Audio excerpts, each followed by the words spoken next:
Amour, paix, grâce et miséricorde éternelle sur tous les concitoyens célestes dans le nom puissant de notre Seigneur Jésus-Christ. Nous sommes, bien-aimés dans le Seigneur, en train de parler de Jésus-Christ à travers cet enseignement intitulé « La ville qui porte le nom du fils de Caïn ». Ça, c'est l'audio numéro 16. Bien-aimés dans le Seigneur, nous allons passer à la lecture des Saintes Écritures. Commençons par une portion des Écritures. Je suis dans les livres de Matthieu, chapitre 26, le verset 52. Là, c'est le Seigneur Jésus-Christ qui s'adresse au frère Pierre. Alors Jésus lui dit, « Remets ton épée à sa place, car tous ceux qui prendront l'épée périront par l'épée. » Une fois de plus, bien-aimés dans les Seigneurs, très chers compatriotes célestes, le désir le plus ardent de mon cœur est que ce qui est arrivé à ceux qui étaient en détresse et qui ont invoqué l'Éternel, qui ont prié Dieu, à qui Dieu a envoyé la parole, laisse que les effets produits par la parole de Dieu envers ces gens-là qui étaient en détresse, qui avaient crié vers lui, que ces effets puissent être produits dans ta vie au nom de Jésus-Christ. La Bible déclare, lorsque Dieu a envoyé sa parole, et sa parole les a guéris. Que la guérison soit ton partage au nom de Jésus-Christ. Que la restauration soit ton partage au nom de Jésus-Christ. Que Dieu soit l'assistant par rapport à tes besoins et désirs au nom de Jésus-Christ. Que Dieu te redonne la joie que tu as perdue au nom de Jésus-Christ. Bien-aimés dans le Seigneur, nous venons de faire la lecture de Matthieu chapitre 26, le verset 52. Alors Jésus lui dit, « Remets ton épée à sa place, car tous ceux qui prendront l'épée périront par l'épée. » Rentrons dans notre texte de base. Je suis dans les livres de la Genèse. Je prends Genèse chapitre 4e. Genèse chapitre 4e, le verset 12, il est écrit, « Quand tu cultiveras les sols, il ne te donnera plus sa richesse. Tu seras errant et vagabond sur la terre. » Verset 17e, Caïn connut sa femme et elle conçut et enfanta Enoch. Il bâtit ensuite une ville et il donna à cette ville le nom de son fils Enoch. Bien-aimés dans le Seigneur, nous sommes en train, comme je venais tantôt de le dire, de nous entretenir sur Jésus-Christ à travers la porte dans laquelle nous entrons dans le corps de Jésus-Christ, ce que nous appelons aussi thème, la ville qui porte le nom du fils de Caïn. Donc, c'est un enseignement que nous avons, le thème de l'enseignement que nous avons soutiré dans les Saintes Écritures, à travers la portion des Écritures, la dernière que nous venons de lire. Bien-aimés dans le Seigneur, il s'agit de Caïn dans cet enseignement.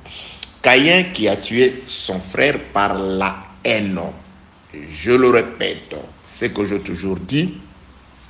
Là, c'est l'audio numéro 16. Donc, il y en a 15 précédents audios. Chaque audio, quoique faisant partie d'un enseignement, a toujours constitué une prédication entière. Ça veut dire que vous n'allez pas vous perdre si vous ne tombez que sur cet audio.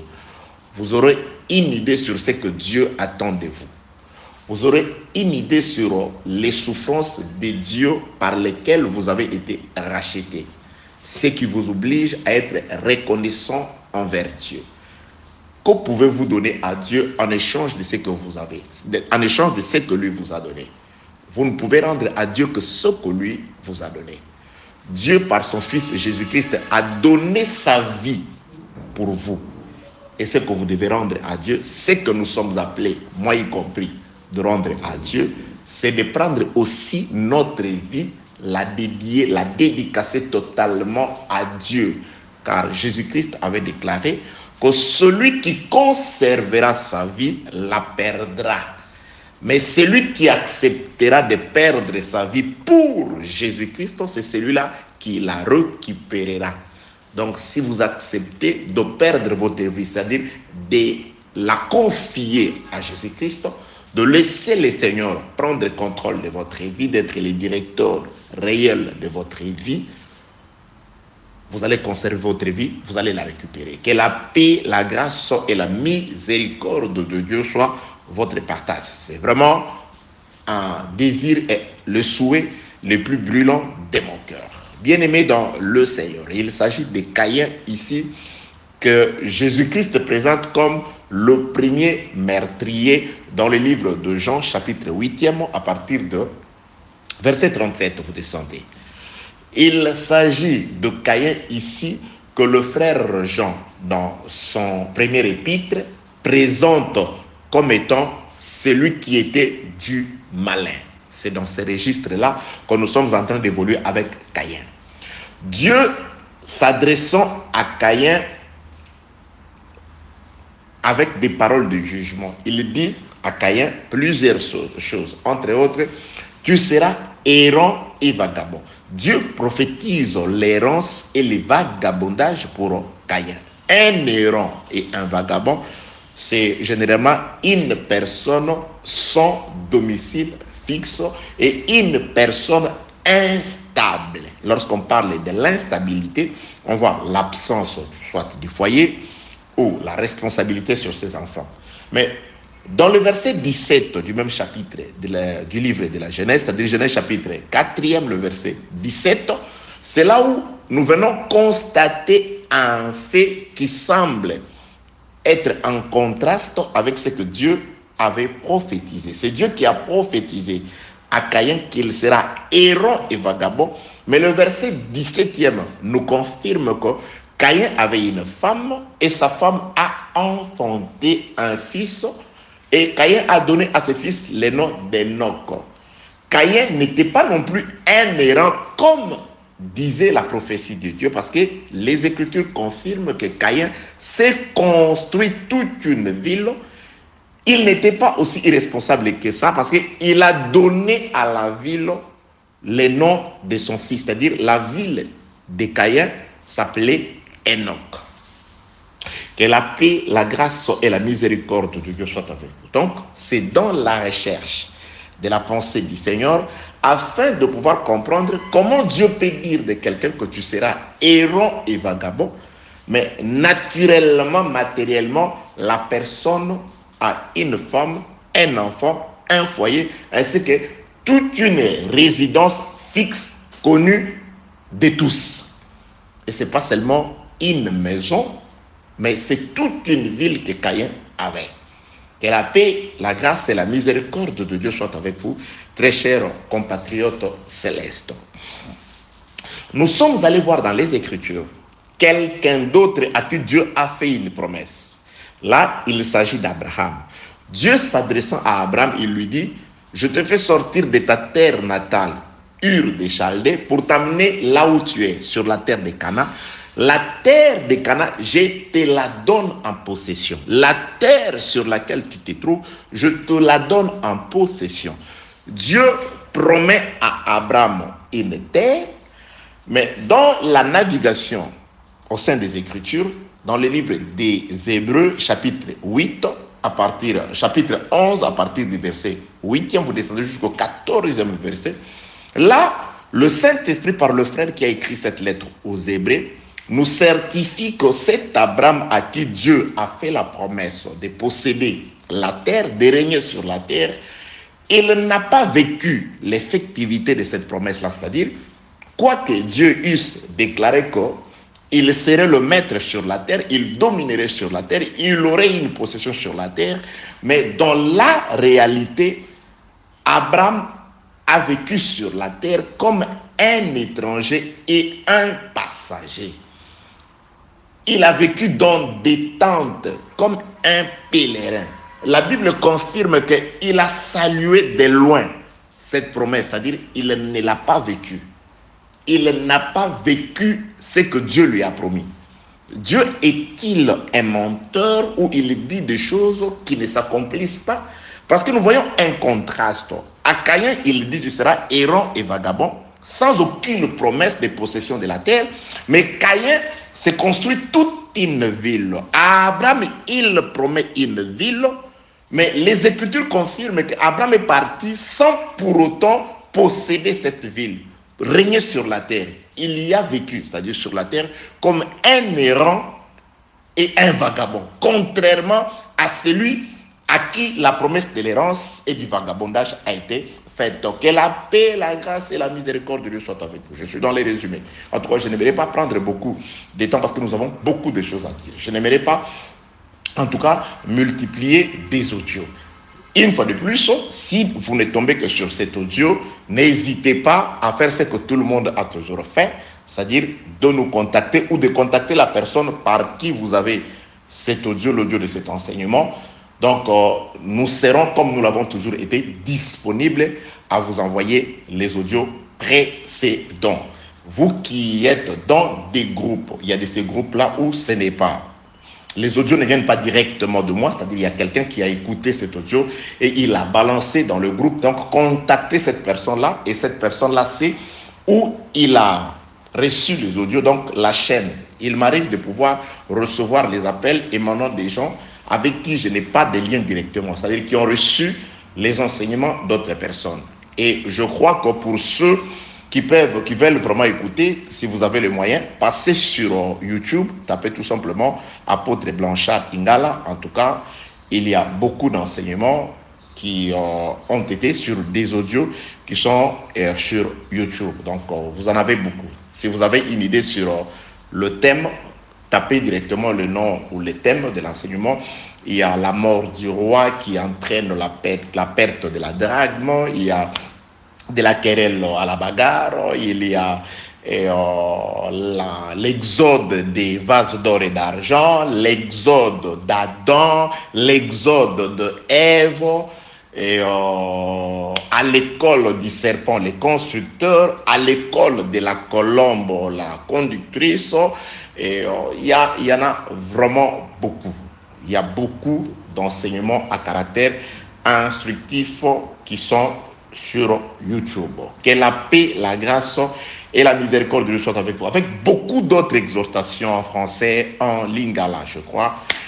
Allez-y faire un tour sur YouTube.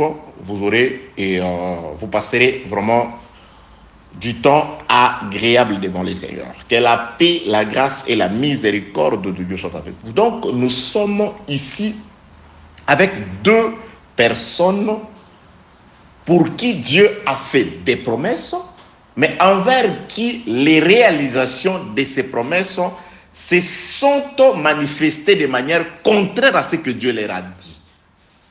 Et nous sommes descendus toujours guidés par le Saint-Esprit dans les Écritures, parce qu'il faut avoir l'Esprit du Seigneur pour faire de tels mariages. C'est par l'Esprit du Seigneur, parce que Jésus-Christ avait promis. J'ai des choses à vous dire, s'adressant à ses disciples et à nous y compris.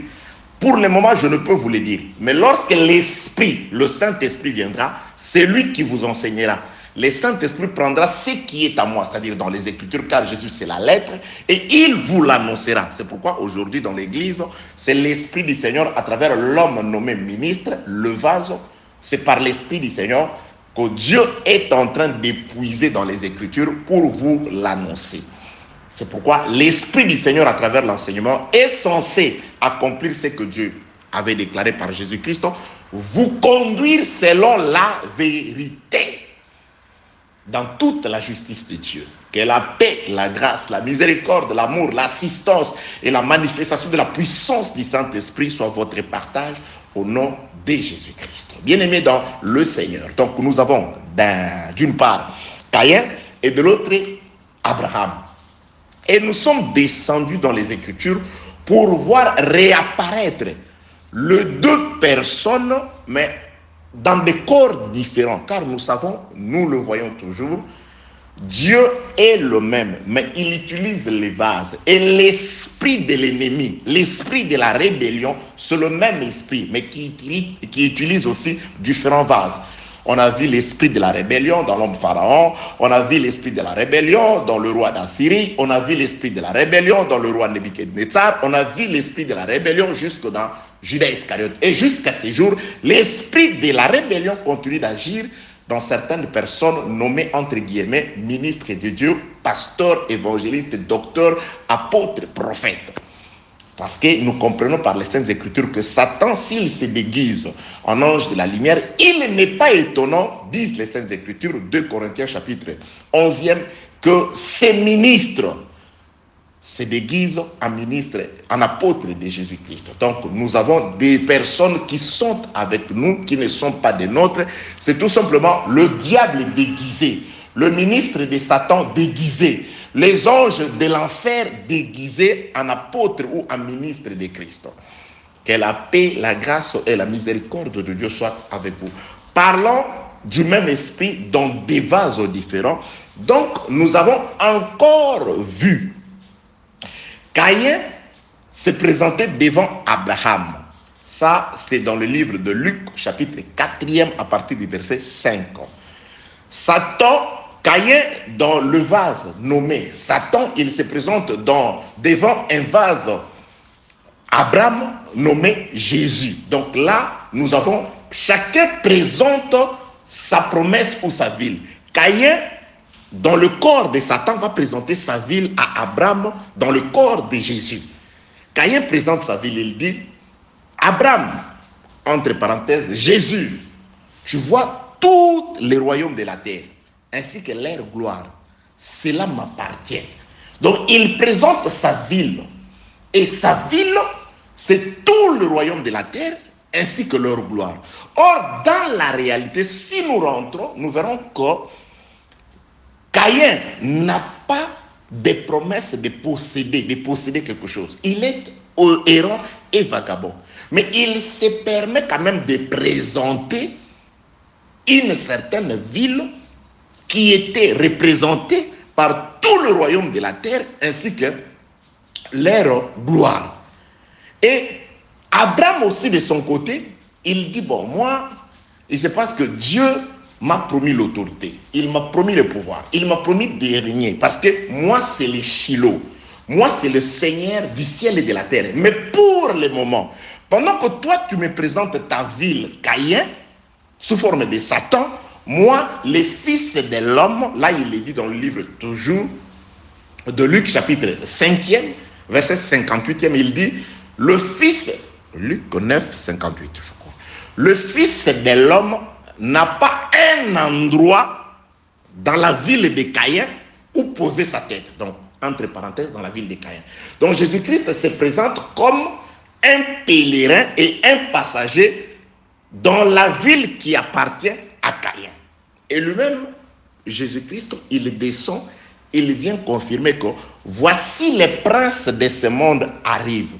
Il dit encore que l'heure est venue où le prince de ce monde sera jeté dehors. C'est-à-dire, Jésus-Christ reconnaît que le prince de ce monde, c'est Satan. Il reconnaît que le pouvoir, l'autorité de ce monde est sous la puissance du diable, de Satan. Donc, il confirme les paroles de Satan. Il confirme que la ville de Satan, c'est bel et bien tous les royaumes de la terre, ainsi que leur gloire. Que la paix, la grâce et la miséricorde de Dieu soient avec vous. Nous sommes descendus toujours dans cette optique de comprendre que l'esprit reste le même, mais ce sont des vases qui sont différents. Nous avons navigué dans les Écritures pendant plus ou moins 15 audios jusqu'à arriver à ce 16e audio. Qu'est-ce que nous avons constaté? Nous nous sommes rendus compte, bien aimés dans le Seigneur, que il y a eu toujours Abraham et Caïn dans la maison d'Isaac. Dans la maison d'Isaac, il y avait Abraham, il y avait aussi Caïn. Isaac s'approche de son fils Jacob.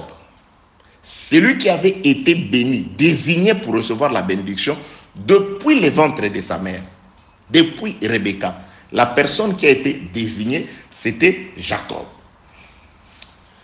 Isaac va prononcer la bénédiction sur Jacob. Et quand il prononce la bénédiction, quelles que soient les circonstances, mais il prononce néanmoins la bénédiction sur Jacob.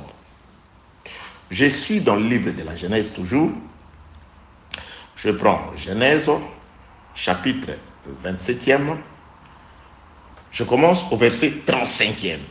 Isaac dit, ton frère est venu avec ruse et il a enlevé ta bénédiction. Ésaü dit, est-ce parce qu'on l'appelle du nom de Jacob qu'il m'a supplanté 2 fois? Il a enlevé mon droit d'aînesse. Et voici maintenant qu'il vient enlever ma bénédiction. Et il dit, n'as-tu point réservé de bénédiction pour moi? Isaac répondit et dit à Ésaü, voici, je l'ai établi ton maître. Je lui ai donné pour tous ses frères pour serviteurs. Je l'ai pourvu de blé et de vin. Que puis-je donc faire pour toi, mon fils? Ésaü dit à son père, n'as-tu que cette seule bénédiction? Tous ceux qui nous suivent depuis ce temps, ils savent que là, c'est une porte par laquelle nous sommes entrés pour parler de beaucoup de choses. Cette question d'Ésaü à son père, bien sûr, tu l'as établi mon maître. Tu as fait de lui le maître de tous les enfants de sa mère. Tu lui as donné le blé de la terre, tu lui as donné la rosée du ciel et la graisse de la terre. Tu lui as donné le vin. C'est-à-dire, en ce qui concerne la bénédiction spirituelle, c'est à lui, mon frère, Jacob, que tu lui as donné. Mais n'as-tu que cette seule bénédiction? Je m'explique. Jésus-Christ regarde les disciples. Il dit, voici les miracles qui n'accompagneront pas seulement vous, mes disciples, mais tous ceux qui auront la foi, c'est-à-dire qui auront cru à mon nom. Jésus-Christ donne le pouvoir, l'autorité de marcher sur les serpents, de marcher sur le scorpion. Rien ne pourra plus jamais vous nuire. Ça, c'est ce que nous avons reçu de Jésus-Christ. Les hommes charnels n'ont pas ce pouvoir-là. Ils n'ont pas cette autorité-là. C'est pourquoi je rentre là toujours pour nous exhorter. Enfants de Dieu, serviteurs du Seigneur, fils de Dieu, compatriotes célestes, concitoyens de Dieu. Il ne faut pas avoir peur. Il ne faut pas envier les méchants, les monnains. Nous avons le pouvoir. Nous avons l'autorité. Nous avons la supériorité. Nous marchons sur les serpents. Le serpent, c'est le pouvoir de la terre. Le serpent, c'est le diable dans ses effets, dans sa manifestation. Nous avons le pouvoir de marcher sur toutes ces puissances. Jésus-Christ nous a légué ces puissances. Jésus-Christ est la vérité. La Bible confirme qu'aucun mensonge ne peut provenir de la vérité. Tout ce qu'a dit Jésus est vrai. Mais il faut tout simplement savoir se situer parmi ceux à qui Jésus-Christ a fait toutes ces promesses-là. Il a fait sa promesse à ceux qui croiront en lui. Croire à Jésus n'est pas seulement dire que je crois. Qui croit, parle et agit comme Jésus l'a ordonné. Parce que la parole à laquelle nous croyons, ce n'est pas seulement une parole qui nous remplit la tête, mais c'est une parole qui nous commande comment vivre, qui nous enseigne comment vivre, qui nous enseigne comment nous comporter. C'est ça, croire à Jésus.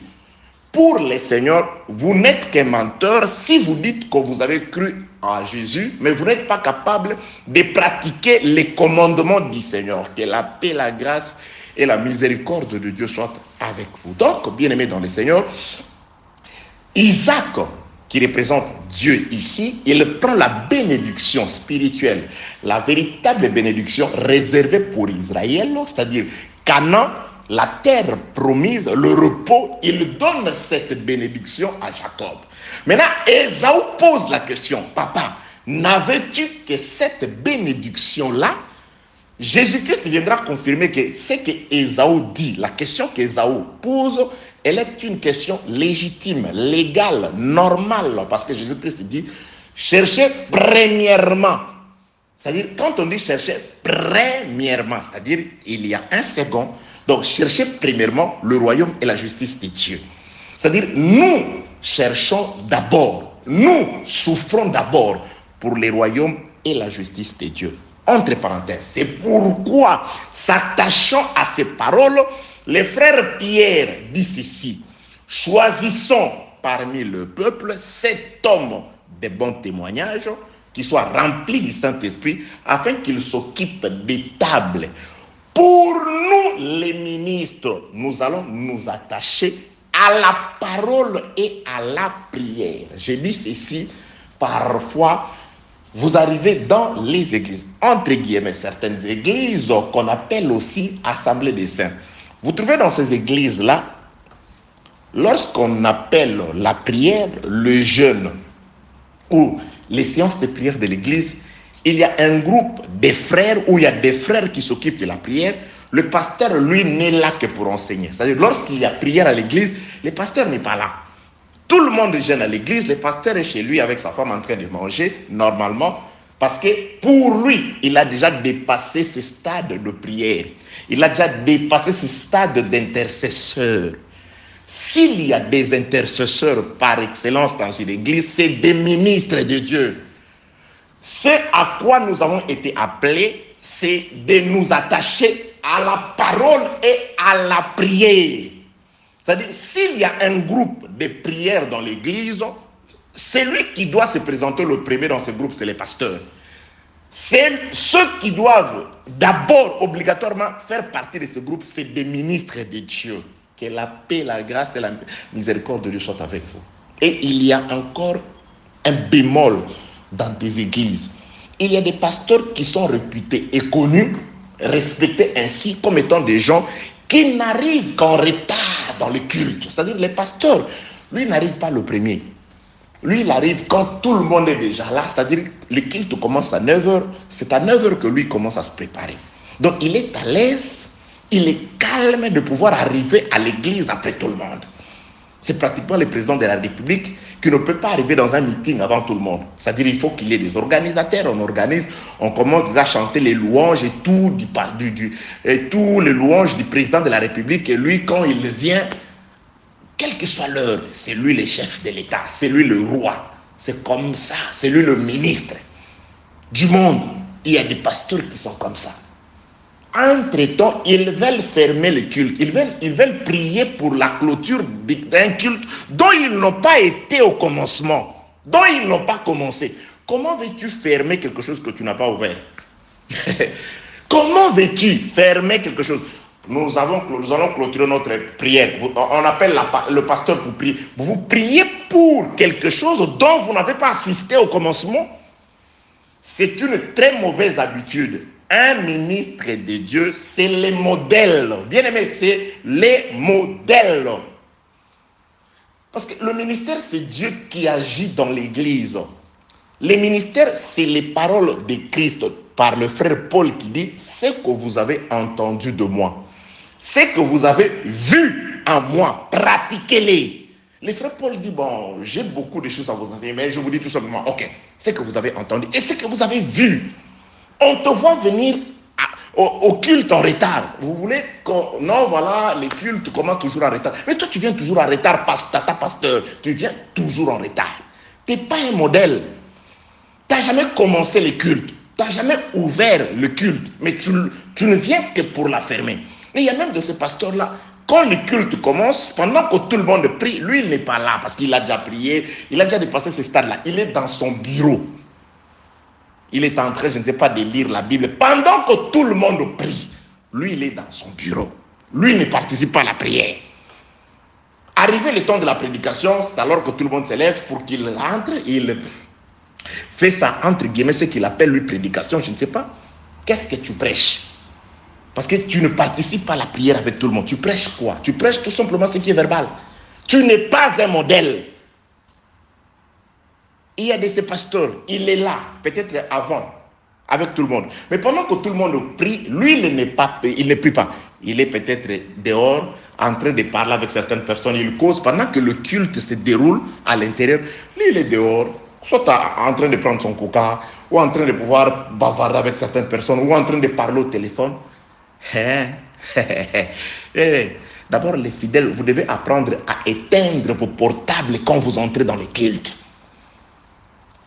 fidèles, en commençant par les ministres, il n'y a pas d'information plus importante que l'information qui se dit lors d'un culte. Il n'y a pas une personne plus importante, plus que celui devant qui vous vous tenez. Mais comment êtes-vous si hypocrite que ça?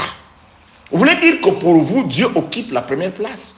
Dieu fait la reproche dans le livre de Malachie, il dit, tu viens chez moi avec une bête chétive pour m'offrir cette bête chétive. Essaie de comparer. Il dit aux Israélites, est-ce que tu peux offrir une telle bête, un tel animal à ton gouverneur? Si pour offrir un animal à ton gouverneur, tu cherches l'animal de très bonne santé, mais pour l'Éternel, tu lui amènes une bête chétive, une bête avec un membre allongé ou un pied cassé, voilà, ou un œil creveux. Voilà ce que vous faites sans le savoir. Vous tombez dans ce panier-là. Parce que vous êtes capable, quand vous êtes devant un président de la République de ce monde, est-ce que vous pouvez vraiment garder votre téléphone? Vous êtes devant un président, il vous appelle, vous voulez parler au président, vous voulez présenter vos doléances à un président de la terre qui n'est même pas capable de pouvoir satisfaire tous vos besoins, quel que soit l'argent qu'il peut vous donner. Mais devant ce président-là, on vous a déjà dit, le protocole vous a dit, voilà, laissez votre portable ici, éteignez votre... Donc, même si le protocole ne vous le disait pas, de vous-même, vous comprenez que devant les présidents, il y a des positions-là qu'on ne peut pas prendre. Vous respectez un homme de la terre plus que Dieu. Nous avons beaucoup de choses à enseigner. Que la paix, la grâce et la miséricorde de Dieu soient avec vous. Alors, bien-aimés dans les Seigneurs, Jésus-Christ dit, recherchez premièrement la justice et le royaume des cieux. Quand vous aurez recherché cette justice-là, là, c'est la bénédiction que Isaac donne à Jacob. Les restes, il y a un reste. Ces restes-là, Jésus-Christ a aussi répondu à Satan, même dans la conversation même, je m'excuse, de Luc chapitre 4e, là où Jésus-Christ dit que l'homme ne vivra pas seulement du pain, mais de toutes les paroles qui sortent de la bouche de l'Éternel. Donc, Jésus-Christ fait une nuance. L'homme ne vivra pas seulement, c'est-à-dire le pain a aussi sa place, mais beaucoup plus toutes les paroles qui sortent de la bouche de l'Éternel. Toutes les paroles qui sortent de la bouche de l'Éternel, c'est ça le premièrement. Choisissez, cherchez premièrement le royaume de Dieu. C'est ça la bénédiction d'Isaac. Jacob, Ésaü plutôt comprend. Il dit, papa, Isaac, tu n'as eu que cette bénédiction. Tu ne peux pas avoir que le royaume et la justice de Dieu. Il y a aussi le reste. Il y a aussi le reste dans seulement. Tu ne vivras pas seulement du pain. C'est-à-dire, il y a aussi une part. Raison pour laquelle, lorsque nous allons au culte, nous allons aussi travailler. Raison pour laquelle je m'adresse la plupart des gens qui s'intéressent à l'enseignement. Je bénis les seigneurs. Vous êtes pour la plupart des étudiants qui m'appellent de partout. Je suis très fier de vous. Je suis vraiment très content de vous avoir pour frère. Et quand vous acceptez l'évangile de la vérité, la parole du salut, vous qui êtes étudiants, vous qui avez une certaine réflexion élevée à la manière de ce monde, je suis très content. Parce qu'avec vous, non seulement nous gagnerons tout le monde, mais nous gagnerons aussi l'élite de la terre. C'est-à-dire, nous avons l'assurance d'avoir avec nous des frères qui soient capables de parler au ministre. Il travaille dans un cabinet ministériel. Il peut s'adresser au ministre. Il dit, mais ton comportement là, c'est pourquoi tu es tellement juste et différent. Ah non, parce que j'écris au Seigneur. Le ministre a un problème, il vient te voir et tu le ramènes à l'église. Ça, c'est une bonne chose. Que la paix, la grâce et la miséricorde de Dieu soient avec vous. Donc, raison pour laquelle je vous encourage, jeunes frères, le frère qui parle avec moi. Vous savez tous, je vous encourage à étudier. Je vous encourage à travailler. Cette écriture des Écritures, cette parole des Écritures reste et demeure. Qui ne travaille pas ne mange pas. Être serviteur de Dieu, être dans le Seigneur, cela n'est pas le synonyme du parasitage ou, je ne sais pas, la mendicité. Non. Tout le monde doit travailler. Que celui qui n'a pas un niveau élevé des études, il y a toujours un travail pour tout le monde. Allez-y beaucoup plus voir les gens, ou si vous demandez, ne demandez pas seulement pour satisfaire votre besoin, mais demandez quelque chose qui peut vous aider comme un comment comment ça s'appelle, une ligne en maison qui peut vous aider à aller pêcher, que de chercher toujours le poisson. Frères des saints, compatriotes célestes, les jeunes, étudiez, faites l'université si vous en avez la possibilité. Et dans les églises aussi, le pasteur, le ministre, les églises doivent apprendre à encadrer de jeunes, surtout ceux qui sont sur la bonne voie. Je martèle et j'insiste, des jeunes qui étudient. C'est très important d'avoir aussi au milieu de nous des hommes intelligents comme l'étaient plusieurs entre autres les frères Paul. Quelqu'un à qui on pouvait dire ton grand savoir te fait déraisonner. Les frères Paul avaient une capacité, c'est-à-dire il était difficile de pouvoir, non seulement par le Saint-Esprit, mais par ses rhétoriques, par sa façon de réfléchir, par son expression. Il était capable d'affronter tout le monde. Il parlait de la science, il connaissait la poésie. L'un de leurs prophètes dit ceci. Il avait la connaissance sur la prophétie décrétoire. Il avait une connaissance sur des philosophes. Il avait cette connaissance-là. C'est très important. Je ne vous demande pas obligatoirement. Mais j'ai dit aux jeunes d'aller étudier. Pas seulement aux jeunes. Si vous en avez la possibilité. Chers ministres de Dieu, chers enfants de Dieu, si vous avez le temps, la possibilité de faire des formations, faites des formations, travaillez. L'homme ne vivra pas seulement de pain. Ça veut tout simplement dire que nous avons droit au Saint-Esprit, aux paroles, mais nous devons aussi avoir la possibilité par notre travail. C'est pourquoi le frère Paul avait donné l'exemple à plusieurs reprises. Il a dit, j'ai donné l'exemple, j'ai travaillé de mes propres mains afin de subvenir à mes propres besoins ainsi qu'aux besoins de ceux qui étaient avec moi. Il l'a fait pour nous servir d'exemple et de modèle. Ce n'est pas toujours agréable de voir dans les églises plusieurs jeunes qui ne sont pas encore ministres ni appelés à temps plein à ne rien faire, s'accrocher toujours dans des permanences. Frère, c'est votre avenir qui... Vous jouez avec votre avenir. Que la paix, la grâce et la miséricorde soient avec vous. À toute la spiritualité, il faut aussi ajouter la sagesse et l'intelligence. Ok, bien-aimé dans le Seigneur. Donc, nous avons Ésaü qui demande à son père, il dit, n'as-tu que le premièrement, c'est-à-dire le royaume et la justice de Dieu, n'as-tu pas une autre bénédiction? Le père comprend, Isaac comprend, qu'à part la bénédiction qu'il a donnée à Jacob, la supériorité, l'autorité, le pouvoir, les révélations, la prophétie, la doctrine, la connaissance, toutes ces choses-là, à part ces choses-là, il y a aussi la vie sur la terre. C'est alors que je descends au verset 39. Isaac, son père, répondit et lui dit, voici ta demeure sera privée de la graisse de la terre et de la rosée du ciel d'en haut. J'ai expliqué le fait que la demeure d'Ésaü devait être privée de la rosée du ciel. Je l'ai expliqué par rapport à l'établissement d'Ésaü. Ésaü s'est retrouvé s'établir dans les déserts, sur la montagne des Séir qui se trouvait dans les déserts. Donc, Ésaü est l'habitant du désert. Cette prophétie-là qui disait d'Ésaü que ta demeure sera privée de la rosée du ciel, c'est une prophétie qui dit que pendant que nous sommes dans les déserts, car les déserts c'est aussi les temps que nous traversons sur la terre, car après les déserts c'est le Jourdain qui est tout simplement la transformation de ce corps avant d'entrer dans le véritable pays, le Canaan, avant d'aller à la rencontre de notre Seigneur.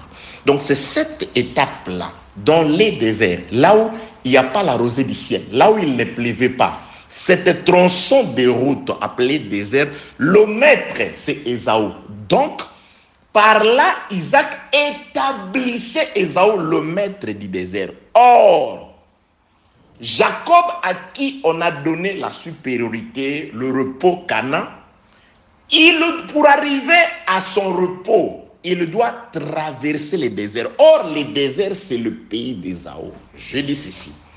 Jésus-Christ, le frère Paul, est en train de résumer cette prophétie de Jacob, d'Isaac. Il dit ceci.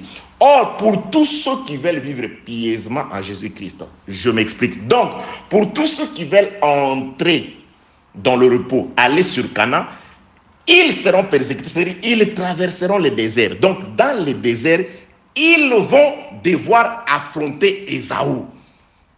Ésaü, c'est qui? Ésaü, c'est le frère de Jacob. Donc, sur la terre, ceux qui vont nous persécuter, ceux que Dieu va utiliser pour nous éprouver, ce sont nos frères, quant à la chair, comme ça. C'est pourquoi je nous dis ceci, frère, celui que tu dois craindre, ce n'est pas la nuit quand tu dors, ce n'est pas le cimetière. Il y a même des gens qui prient jusqu'à ce jour, ils ont peur des cimetières. Dans le cimetière, il n'y a rien. Pour celui qui est mort, il n'a plus rien, il n'a plus de souvenirs par Ecclésiaste, quelque chose comme ça. Parmi tout ce qui se passe sous le soleil, tout est oublié, il ne faut pas avoir peur. C'est des sorciers, c'est des hommes pour vous faire peur, parce qu'ils savent que vous avez peur des cimetières. C'est pourquoi ils vont là-bas, les hommes, les méchants, ils vont dans des cimetières pour vous faire peur, pour faire croire que dans les cimetières, les morts ont un certain pouvoir sur vous. Parfois, il y a des gens, quand on était jeune dans le monde, il y a un cantique que tous les jeunes jusqu'à ce jour aiment. Je parle de ce cantique-là parce que ça a un peu hébergé ma jeunesse. Un chanteur qui s'appelle Redi Amis, il chantait, il disait Bawa Solobo Sunganga, c'est-à-dire il disait, il demandait aux morts de venir l'aider. Et c'était une philosophie qui animait plusieurs personnes. Jusqu'à ce jour, il y a des gens qui demandent les secours des morts. Ah, mon ancêtre, mon grand-père, quand quelqu'un est mort, il est parti. Sur la terre, il était vivant. Peut-être qu'il a vécu une vie misérable. Il n'a pas été capable de pouvoir s'aider lui-même. Alors maintenant qu'il est parti, et de là qu'il va venir t'aider. Et quand on chantait ces cantiques-là, on dansait, on était dans l'euphorie, on disait non, non, c'est terrible. Les morts venaient nous aider. Et il y a même un cantique d'un certain Thomas Lokofe, en Mongo, je ne suis pas Mongo, mais il y a un frère qui nous a expliqué ça, plusieurs personnes. Aïe, Baoua, Loya, Kae. Baoua, c'est-à-dire les morts, venaient, ils chantaient. Aïe, Benyanga, Loya, Kae. Benyanga, c'est-à-dire les gens venaient. Batuboya, les gens venaient m'aider. Baoua, c'est-à-dire le mort, venait. Alors, je ne sais pas, c'est des cris comme ça qui se disent dans la société mongo là-bas, c'est des termes en mongo. Alors lui, il chante. Pour Dieu, il prend ces choses-là, il les ramène dans le Seigneur. Et quand ce cantique est sorti, personnellement, je ne comprenais pas ce que ça voulait dire. Et j'aimais ça. Aïe, baoua, loya, le mort venait. Baoua, c'est des expressions mondaines. Alors lui, il a ramené ça dans le Seigneur. Et les morts venaient. Venez, c'est quelque chose comme, et même les morts, venez voir ce qui se passe ici. Les gens, venez voir ce qui se passe ici. Même les morts, venez voir ce qui se passe ici. Aïe, le Congolais se reconnaissent dans ce que je suis en train de dire. Thomas Lokofe, un cantique qui a fait fureur. Aïe, Baoua, Loya, Kae. Et je te dis aujourd'hui, Baoua, ça veut dire le mort, venez. Que la paix, la grâce et la miséricorde de Dieu soient avec vous. 43 minutes déjà. Alors, bien aimé dans les Seigneurs, parfois, quand il m'arrive de pouvoir rentrer dans ce qu'on a vécu étant ignorant, je me dis, Seigneur, merci parce que tu m'as sauvé. Je vois beaucoup de choses. On était dans le monde en train de changer des cantiques. Parfois, il m'arrive ces cantiques-là, on dansait. Ça voulait dire quoi? Ah, on était en train de dire ça vraiment. C'était comme dans un sommeil. On ne se rendait pas compte de tout ce qu'on faisait. Et quand on se réveille, on voit qu'on a bavé. C'est comme ça qui arrive parfois, quand on était mondain, quand on est mondain.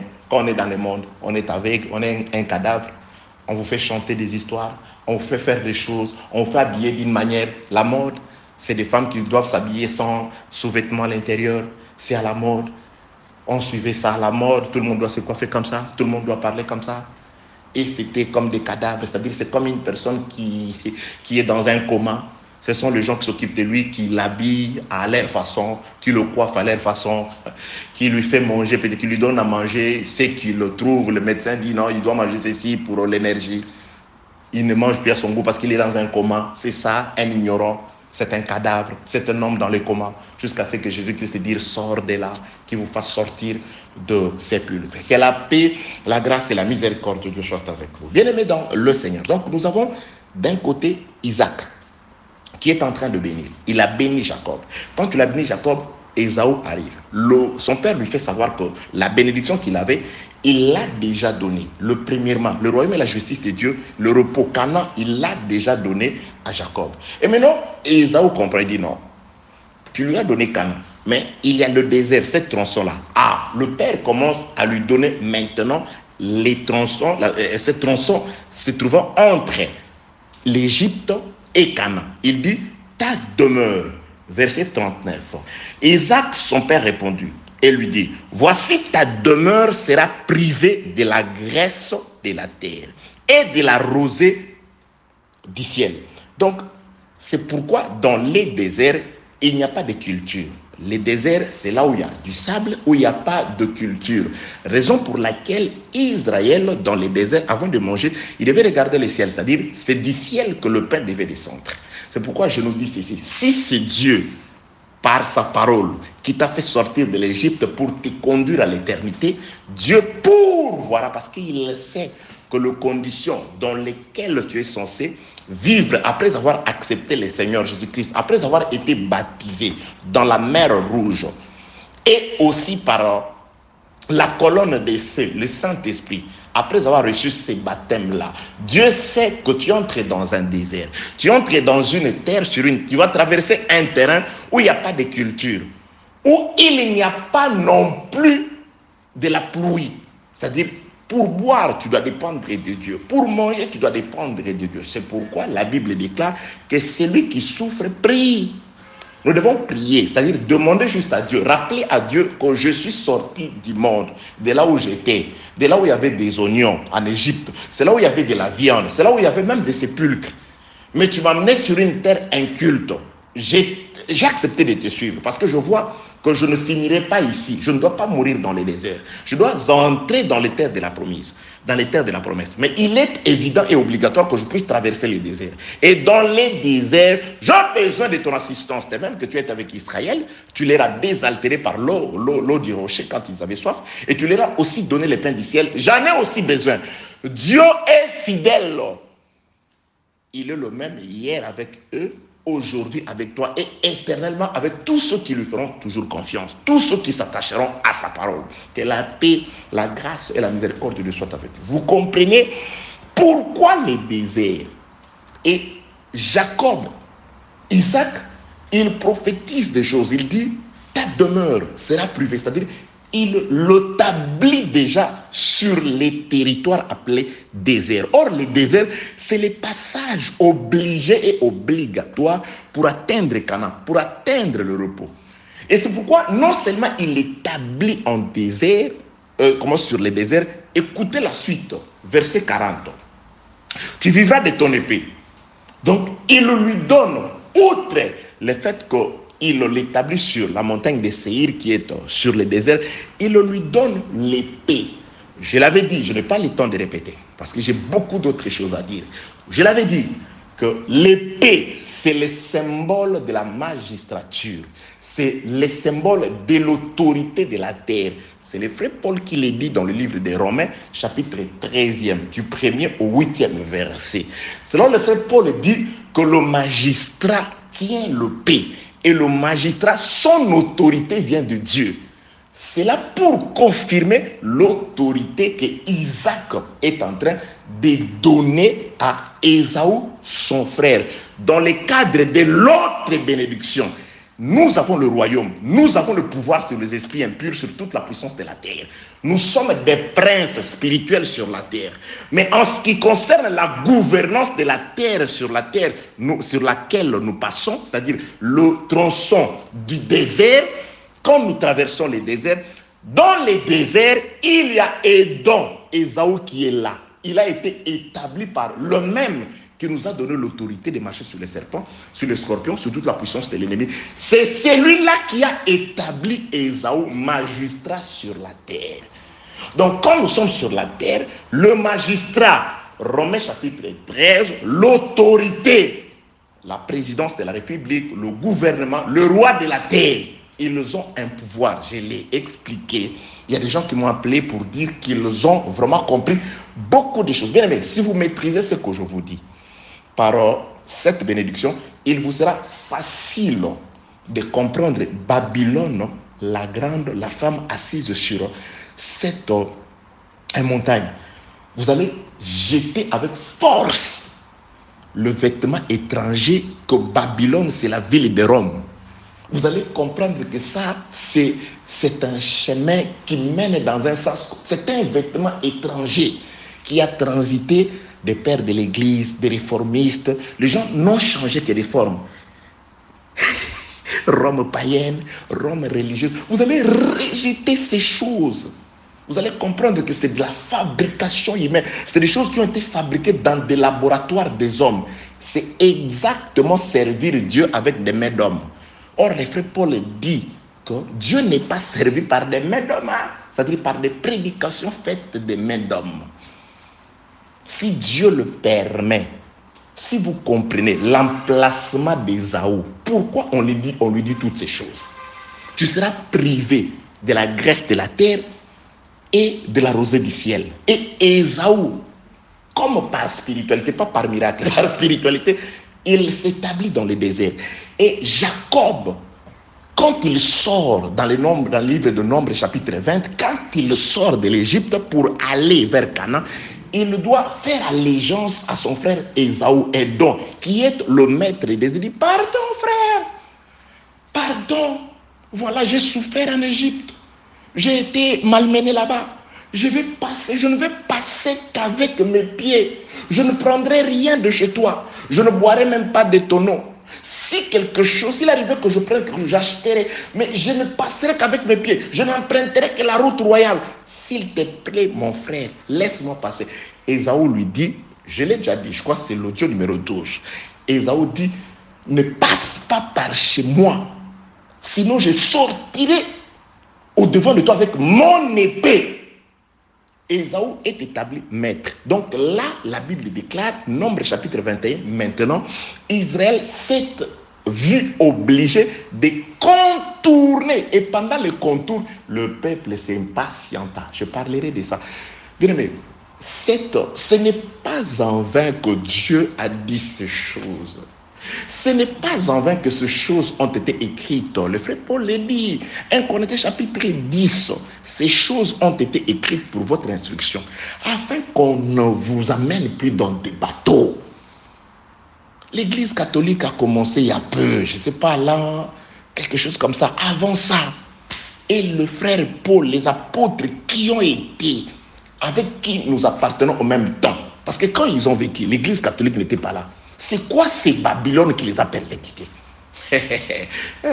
C'est là où le diable est entré avec son enseignement. Vous voyez, Rome religieux, Rome païen. Entre-temps, vous dites, non, il ne faut pas aller chercher la théologie.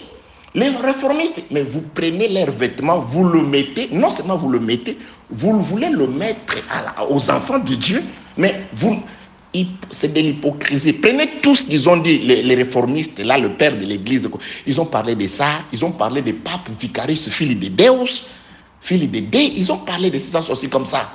Ça, c'est des maisons faites de mains d'hommes. C'est servir Dieu avec des mains d'hommes. Tout est dans les Écritures. Tout est dans les Écritures. Le pape ne peut pas être l'antichrist qui vient. Il est l'un des antichrists. Plusieurs antichrists. Oui, il y a lui. Il y a aussi ton pasteur. Il y a aussi... Ils sont plusieurs. Ils sont plusieurs. Ils sont plusieurs. Il n'est pas le plus élevé. Non, le diable, pour le moment, il n'a pas rêvé encore. Non, ça ne peut pas se faire. Il attend son temps. Ok, je viendrai après. Retenez ça. Prenez Ésaü. Nous sommes avec Ésaü. Vous allez comprendre que Ésaü, attendez, je vous donne l'avant-goût.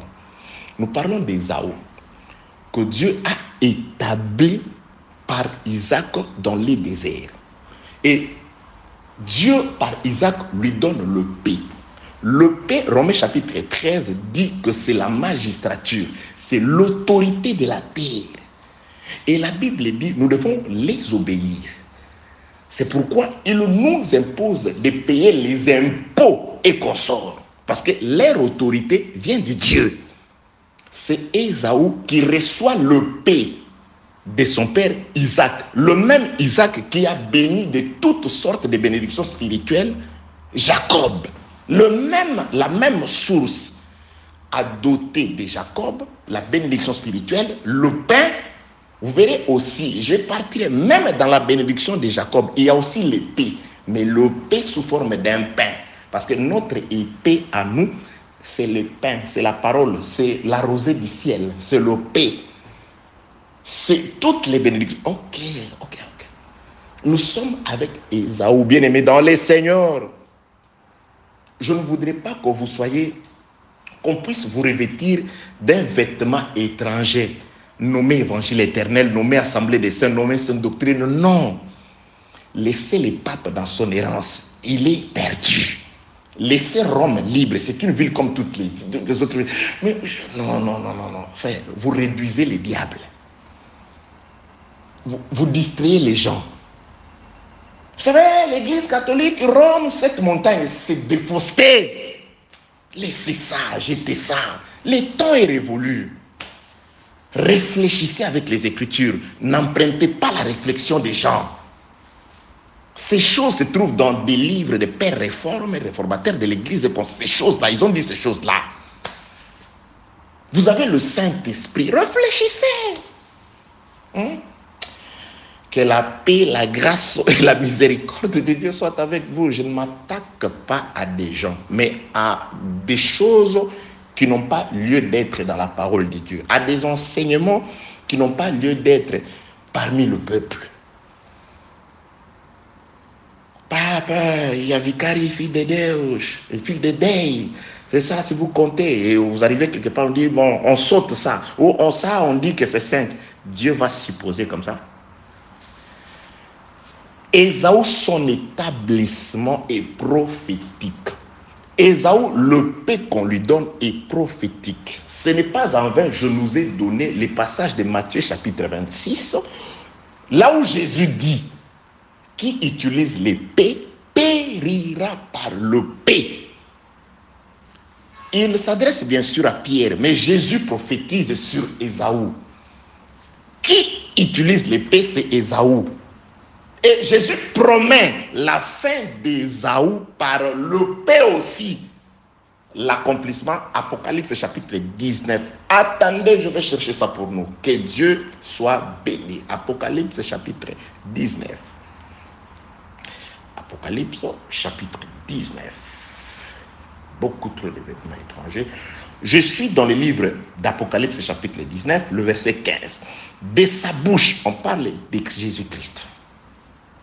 Si vous commencez au 11e verset. Puis je vis les ciels ouverts et voici parut un cheval blanc. Celui qui l'est monté s'appelle fidèle et véritable. Il juge et combat avec justice. Donc le verset 11, je saute, j'atterris au verset 15e. De sa bouche sortait une épée aiguë pour frapper les nations. Vous comprenez? Pour frapper les nations. Il les pétra avec une verge de fer. Et il foulera la cuve du vin de l'ardente colère du Dieu Tout-Puissant. Donc, le témoin fidèle qui est Christ, vous savez, de la bouche de Christ sort aussi une épée, afin d'accomplir les paroles de Jésus, qui dit à Pierre, toi, il ne faut pas utiliser l'épée de cette façon-là. Parce que Pierre doit aussi utiliser une épée. Parce que Dieu lui a donné une épée. Jésus lui a donné une épée. Mais ne l'utilise pas de cette façon-là. Parce que quiconque prendra l'épée, là, Jésus s'envole dans les airs. Il donne un message à toi. Quiconque utilisera l'épée, Jésus parle de celui à qui, lui, par Isaac, a donné l'épée. Il parle d'Ésaü. Et par Ésaü, Jésus-Christ parle de Romains chapitre 13, la magistrature. Par la magistrature, il parle de l'autorité de la terre, le roi des nations. Il dit, tu vois, de même que Ésaü, il a le paix. C'est pourquoi j'irai nous dire ceci. Lorsque Ésaü son frère Jacob lui dit, j'ai souffert en Égypte. S'il te plaît, un ange est descendu pour me délivrer. Laisse-moi passer par ton pays. Il dit, je sortirai au devant de toi avec le paix. Amos chapitre 1 verset 11 confirme que effectivement Ésaü, lorsque son frère était fatigué sur la route, Ésaü est sorti avec son épée contre son frère. C'est pourquoi Matthieu 26 doit s'accomplir par rapport à Apocalypse chapitre 19, c'est-à-dire il a utilisé l'épée et quelqu'un sortira avec son épée pour l'anéantir. Anéantir Ésaü, c'est ça la destruction de la ville de Caïn, parce que Caïn a présenté sa ville à Jésus. Il dit, je te présente tous les royaumes de la terre ainsi que leur gloire. La femme Babylone fait partie de la gloire, des gloires de la terre. Il n'y a pas seulement, je dis pas seulement les papes, pas seulement l'église catholique. Ne réduisez pas les 7 montagnes à la ville de Rome. Et on dit 5 montagnes sont déjà tombées. Combien de montagnes dans la ville de Rome? Eh bien là. Ils ont faux bâbord, faux bas plan. C'est un vêtement étranger. Repentez-vous de cet enseignement-là. Mais je sais, comme c'est un arbre qui a trop duré dans la terre, quand vous l'arrachez, ça chamboule la terre. Quand je l'ai toujours dit, ça fait chambouler la terre. Oh, tu dis ça? Normalement, un tel. Je ne parle pas d'un tel. Je ne m'attaque pas à un tel, mais je m'attaque à un vêtement étranger, car l'épée sortira sur tous ceux qui porteront un vêtement étranger. Ok, bien-aimé dans le Seigneur, vous voyez que Ésaü a une épée. Je termine. J'introduis ce que je dirais, si telle est aussi la volonté du Seigneur, dans le prochain audio. Je suis dans les livres de... Je prends quel passage des Écritures? Je rentre dans le livre de Matthieu, pour voir, dans le livre plutôt de la Genèse, pour voir quelque chose sur Ésaü. Genèse chapitre 25. Oui, la Bible, Genèse chapitre 25. Nous parlons toujours d'Ésaü, à qui on a remis l'épée. Je suis dans le livre de Genèse chapitre 25 cette fois-ci. Genèse chapitre 25. Je prends le verset 25e. Écoutez d'abord, à la naissance d'Ésaü, qu'est-ce qui s'est passé? Le premier sorti, c'est-à-dire Ésaü, entièrement roux, comme un manteau de poil. Et on lui donna les noms d'Ésaü. La version Semeur dit ceci. Je ne l'ai pas en tête, mais là où Louis II et Darby disent comme un manteau d'épée, un manteau de poil. La version Semeur dit complètement velu, poilé comme un animal. C'est-à-dire il était poilé, roux comme un manteau de poil. La version Semeur explique qu'il était très velu, quoique roux, mais il avait beaucoup de poils. C'est ce que aussi Genèse 27 confirme, que la différence de Jacob avec Ésaü était que Jacob était velu comme un animal. Pourquoi cette apparence extérieure d'un animal? Vous ne voyez pas déjà que c'est un loup? Ok, je vous réserve ça. Mais ici, je prends juste roux. Genèse 25. Le premier sorti, c'est-à-dire Ésaü sortit, roux comme un manteau de poil. Et on lui donna les noms d'Ésaü. Il était roux, de couleur rousse. Verset 27. Ses enfants grandirent. Ésaü devint un habile chasseur. Vous voyez, il est un chasseur. C'est-à-dire, lui, déjà, quand on lui donne l'épée, c'est ce qu'il faisait déjà. Il chassait, il tuait, il voyait les sons, un sanguinaire. Un chasseur. Je descends. Genèse 25, verset 27. Ses enfants grandirent. Ésaü était un habile chasseur, un homme des champs. Mais Jacob fut un homme tranquille qui restait sous les tentes. Isaac aimait Ésaü parce qu'il mangeait du gibier et Rebecca aimait Jacob. Verset 30. Ésaü dit à Jacob, laisse-moi, je te prie, manger de ces roux-là, car je suis fatigué. C'est pour cela qu'on a donné à Ésaü les noms des dons. Ésaü est lié à la couleur rousse. Je ne parle pas aujourd'hui de ses poils, mais je parle d'abord de la couleur de sa peau et de la nourriture qu'il aimait.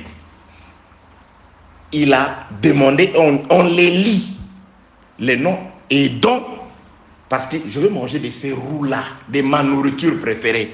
Et lorsqu'il est né, il est sorti, il avait la couleur rousse. Il était roux. C'est pourquoi on l'appelait Ésaü. Donc on prend Ésaü, on les lit à la couleur rousse. Il est roux. Je descends. Il était chasseur. Je descends. Son père lui donne une épée. Il lui dit, tu vivras de ton épée. Voyons une autre apparence d'Ésaü. Le même esprit d'Ésaü, mais dans un autre vase. Voyons ça. Je suis dans le livre d'Apocalypse, chapitre 6e. Que Dieu vous bénisse. Alléluia. Je prends Apocalypse. Attendez. Je cherche à faire des transversales dans les Écritures. Apocalypse.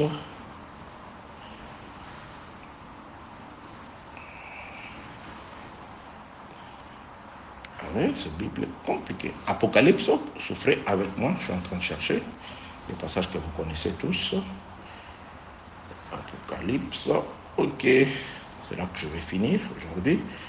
Apocalypse 6e, le verset 4. Écoutez ce qu'il est écrit, ce qui est écrit.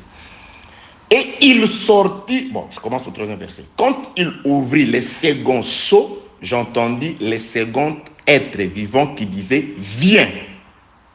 Et il sortit un autre cheval roux. Celui qui l'est monté reçut le pouvoir d'enlever la paix de la terre, afin que les hommes s'égorgeassent les uns les autres. Et une grande épée lui fit donner. Donc c'est juste pour vous, c'est juste des coïncidences accidentelles. Des coïncidences accidentelles dans les Écritures. Non! Un cheval roux, celui qui l'est monté, on lui donna, il était parti pour tuer, on lui donna le pouvoir d'enlever la paix. Une grande épée, roux avec épée. Ésaü, roux et chasseur. Ésaü, tu vivras de ton épée.